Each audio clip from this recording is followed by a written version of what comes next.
Okay, so I literally just got back from my event and I wanted to take the time and address this before I go back upstairs and get ready for the evening because I'm about to be out for the night. But anyway, the question that you were asking, or the situation that you were referring to, was someone in your inbox who said that they're in a marriage and they're really only in the marriage because of their kids.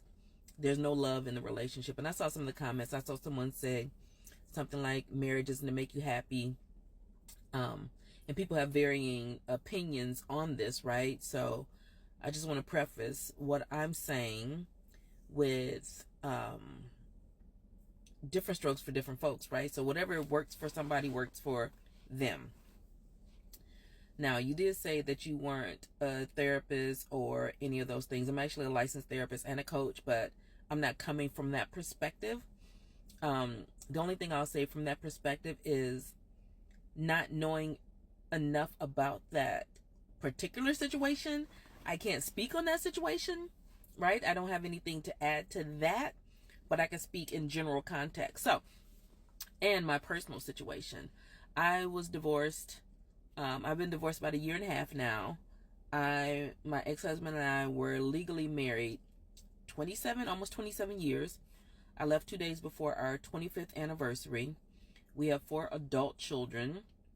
By the time we divorced, by the time we were separated, our oldest was 27, our youngest was 17.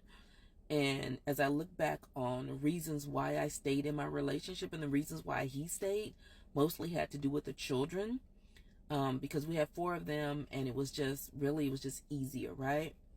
And I will say that the relationship for both of us was good enough. But if I were to go back, right, there were several times during the course of our relationship that I wanted to leave. There were several times during the course of our relationship that I probably should have left. For me, more so than anyone else. And here's the thing that I will say to that. There's a price to be paid for being the sacrificial lamb for the family. If you're in a relationship, if you're in a situation where you're not happy, and happiness, right, is relative. It's a relative term. So the spectrum of happiness, right, is real far. But the way that it started to eventually affect me was I knew that I had betrayed myself. I knew that there were probably other decisions I could have made for myself. And I subjugated my own needs for what was in the greater good, which I know some of that comes with parenthood, all of that. I get it. But eventually it became very problematic for me.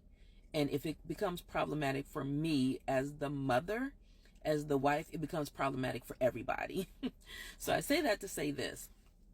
Whatever state of unhappiness a person is in, it is their responsibility to really look at the cost of their happiness. And here's the thing that I know. Once I left my marriage, my children were all adults. The youngest was 17. She was almost 18.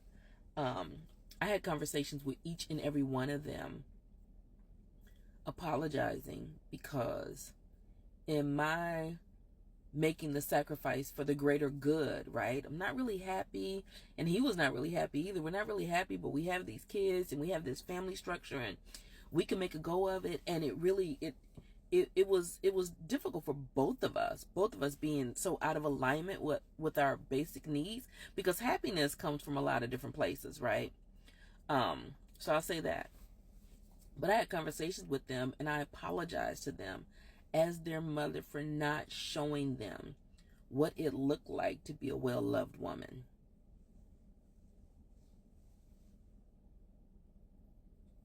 I didn't show them what it looked like to be a well-loved woman. I had to look at the example I was showing my children. Not what was comfortable for the moment, but how does this linger on? And the kids know when the parents aren't happy.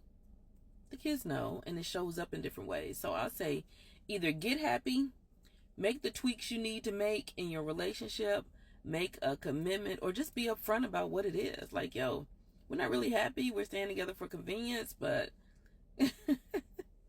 just own whatever your story is. Own it. So yeah, that's what I would say to them if we were to have a conversation.